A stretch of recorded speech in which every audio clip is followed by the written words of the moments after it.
అందరికీ నమస్కారం. నేను మీ కిరా కార్పేని. అయితే AP deputy CM Pavan Kalyan గారు షోల్డర్లో ఉండేటువంటి ఒక సమస్య వల్ల తీవ్రంగా ఇబ్బంది పడుతూ ఆయన చికిత్స చేయించుకోవడం జరిగింది. మనిషి అన్నాక ఖచ్చితంగా ఏదో ఒక ఇబ్బంది వస్తూ ఉంటుంది, ఖచ్చితంగా ఏదో సమస్య ఉంటుంది. హెల్త్ రకరకాల డాక్టర్లు మనం కలుస్తూ ఉంటాం, అది వాళ్ళ పర్సనల్. దాని గురించి ఎవరు డిస్కస్ చేసుకోవాల్సిన అవసరం లేదు. అధికారంలో ఉన్న పార్టీలో ఆయన డిప్యూటీ సీఎంగా ఉన్నప్పుడు అవినీతి చేశాడా, అక్రమాలు చేశాడా, ఎవరినైనా మోసం చేశాడా, ఎవరన్నా డబ్బు పట్టుకెళ్ళిపోయాడా అన్నది అడగడంలో తప్పు లేదు. అంతేగాని వాళ్లకు ఉన్నటువంటి ఇబ్బందులు ఏవైతే ఉంటాయో వాటిని సరి చేసుకోవడానికి హాస్పిటల్కి వెళ్తేనో అక్కడ సర్జరీ చేయించుకుంటేనో మనకెందుకు ఉలుకు?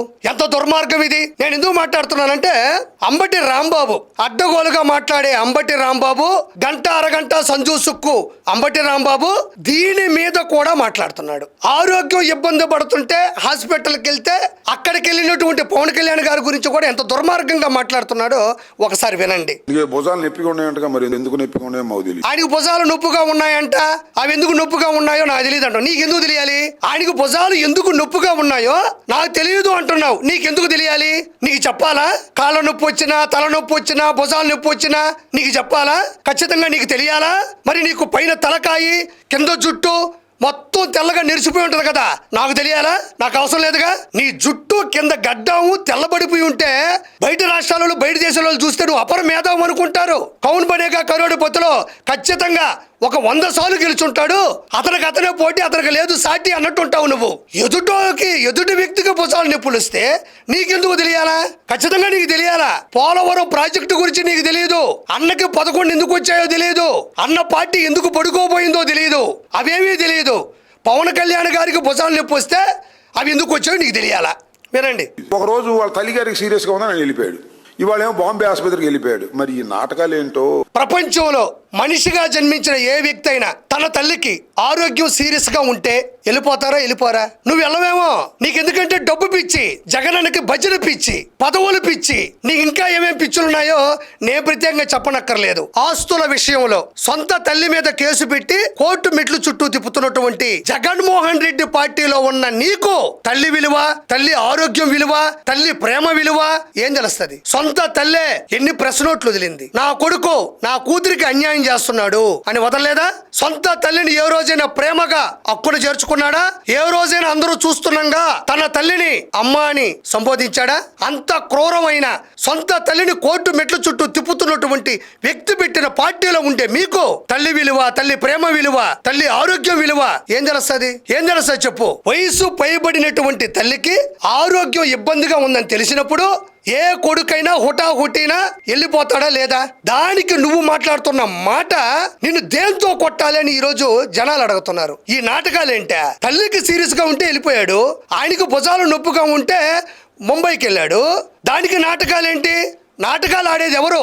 గుండెపోటు, గొడ్డల వేటు, కోడి కత్తి ఘాటు ఎవరు నాటకాలు ఆడేది? తమరు ఫోన్లో మాట్లాడతారు కదా ఆడియో రికార్డింగ్లు, అవి ప్రపంచంలోనే అతిపెద్ద నాటకం. ఎవరైనా అపోజిషన్ లో ఉన్నా, పొజిషన్ లో ఉన్నా, ఎవరికైనా ఓ వ్యక్తి యొక్క ఆరోగ్యం గురించి కానీ వాళ్ళ కుటుంబంలో ఉండేటువంటి అమ్మ గురించి కానీ ఇలా మాట్లాడతారా? నీకు ఎంత గడ్డి పెడితే నీకు బుద్ధి వస్తుంది? భారతదేశంలో దొరికేటువంటి గడ్డంతా తీసుకొని నీకు తినిపించినా కూడా నీకు బుద్ధి రాదు అనేది ఈ రోజు అర్థమైపోయింది నీకు. మరి ఈ నాటకాలు ఏంటో, వాళ్ళ మధ్యన ఏం జరుగుతుందో మనకేం తెలుసు? మీకే తెలియాలి. ఎవరి మధ్యన ఏం జరుగుతుంది?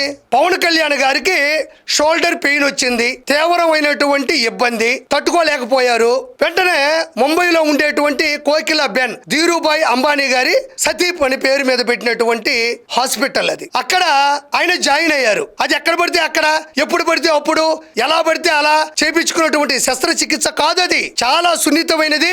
ఓ మంచి డాక్టర్ దగ్గర చేయించుకోవాలి. ఎక్కడ పడితే అక్కడ చేయించుకోలేం కదా మనం. కాబట్టి కోకిలా బెన్ హాస్పిటల్లో ప్రముఖ సర్జన్ దిల్షా పార్దివాలా, ఆయన ప్రముఖ ఆర్థోపెడిక్ సర్జన్ అపాయింట్మెంట్ తీసుకున్నారు. ఆరోగ్యంగా ఉండాలని కోరుకున్నారు. 4 గంటల పాటు సర్జరీ చేశారు. ఇప్పుడు ఆయన దేవుడి దేవుళ్ళు బయటపడ్డారు. దీనికి కూడా దిక్కు దిశానం లేకుండా ముంబైకి వెళ్ళి చేయించుకోవాలా? మరి అన్న జగనన్న లండన్కి వెళ్ళి మందులు తెచ్చుకుంటాడు ఎందుకు? లకిడి కపూర్లో తెచ్చుకోవచ్చు కదా, అమలాపురంలో తెచ్చుకోవచ్చు కదా, పులివెందుల్లో తెచ్చుకోవచ్చు కదా. లండన్కే ఎందుకు వెళ్ళి మందులు తెచ్చుకుంటాడు?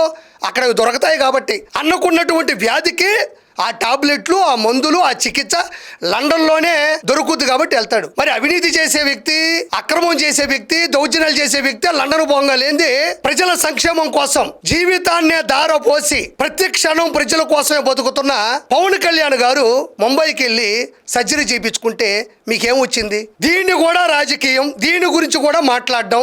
నేను అనుకున్నాను దీని గురించి మాట్లాడరేమో అనుకున్నా. నాకు బుర్ర లేదు, బుద్ధి లేదు, ఎందుకంటే మీకు సిగ్గు లేదు కాబట్టి. దీని గురించి మాట్లాడతారా? తల్లికి సీరియస్ గా ఉంటే వెళ్ళాడు, భుజానికి నొప్పి వస్తే ముంబైకి వెళ్ళాడు. కాబట్టి నేను చివరిగా చెప్పేది ఒకటే, అంబటి రాంబాబు అయినా, పేరు నానైనా, కొడాలి నాని అయినా, అనిల్ కుమార్ యాదవ్ అయినా, రోజారెడ్డి అయినా, ఆఖరికి జగనన్న అయినా ఎక్కడ మాట్లాడాలో ఎక్కడ మాట్లాడకూడదో కూడా తెలియని వ్యక్తులు వీళ్ళు. 100% ఆయన మళ్ళీ తిరిగి ఆల్రెడీ కోలుకుంటున్నారు, ఇంకా కోలుకుంటారు, మళ్ళీ వస్తారు, ప్రజలకు మంచి చేస్తారు. నేను చివరిగా కోరుకుంటున్నది ఒకటే, మీ అందరు ఆశీస్సులు కూడా ఆయన మీద ఉండాలని, ఆయన త్వరగా కోలుకోవాలని, ప్రజల మధ్యకు రావాలని మనస్ఫూర్తిగా కోరుకుంటూ కిరా కార్పేని.